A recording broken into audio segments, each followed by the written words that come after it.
তোমার কাছে তুমি আজকে আমি একটা প্রোগ্রামে যাচ্ছিলাম, কনভেন্টে তুমি রাস্তায় দাঁড় করিয়ে তোমরা কিছু অভিযোগ দিয়েছ।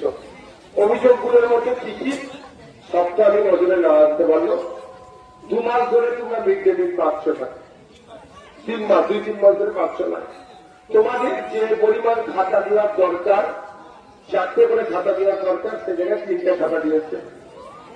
শুধু তাই নয়, এবং মিড ডে মিলের যে খাবার দেওয়া হয় তার গুণগত মান একদম খারাপ, সেই কথা বলছে। ইডলি পূর্বে আসছে আসছে বাবু, আসছে বাবু,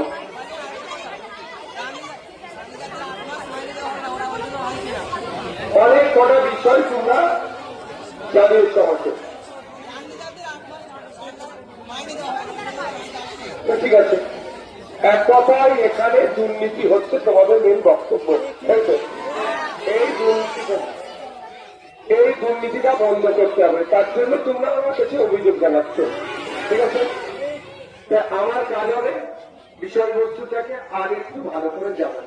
ঠিক আছে, আমরা আর একটু ভালো করে জানি আমাদের এখানে যারা আছে, এবং আপনাদের যারা গার্জেনদের সাথে আমি দেখছি 2-1জনের নাম্বার আমি নিয়ে যাচ্ছি এখান থেকে। গার্জেনের সাথে কথা বলে একটা প্রয়োজনে যেটা ডিপার্টমেন্টে হচ্ছে স্কুল এডুকেশন দপ্তরের আন্ডারে চলে, সেখানে সচিব থেকে শুরু করে যারা দায়িত্বশীলেরা আছে এবং মিনিস্টার পর্যন্ত যারা আছে তাদের সাথে কথা বলে এই দুরবস্থাটা বন্ধ করতে হবে। কারণ 98,000 টাকা 800 কুইন্টাল চাল চুরি হয়েছে, এর অভিযোগ আমাদের আছে এখানে। শুধু তাই নয়, বাচ্চাদের অ্যাটেন্ডেন্স শিটও নাকি চুরি হয়ে গেছে। মানে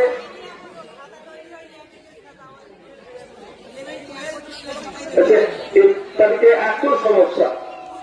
এবার আমি আপনাদের বলবো, আপনারা এখানে দেখছিলাম যারা আছেন একটা গুছিয়ে বলছিলেন, ওটা ভালো লাগছিল, এটা দরকার।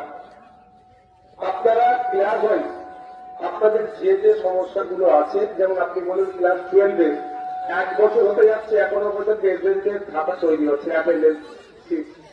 এটা তার মানে বোঝা যাচ্ছে কোন একটা জায়গায় যেন দুর্নীতিকে প্রশ্রয় দেওয়া হচ্ছে।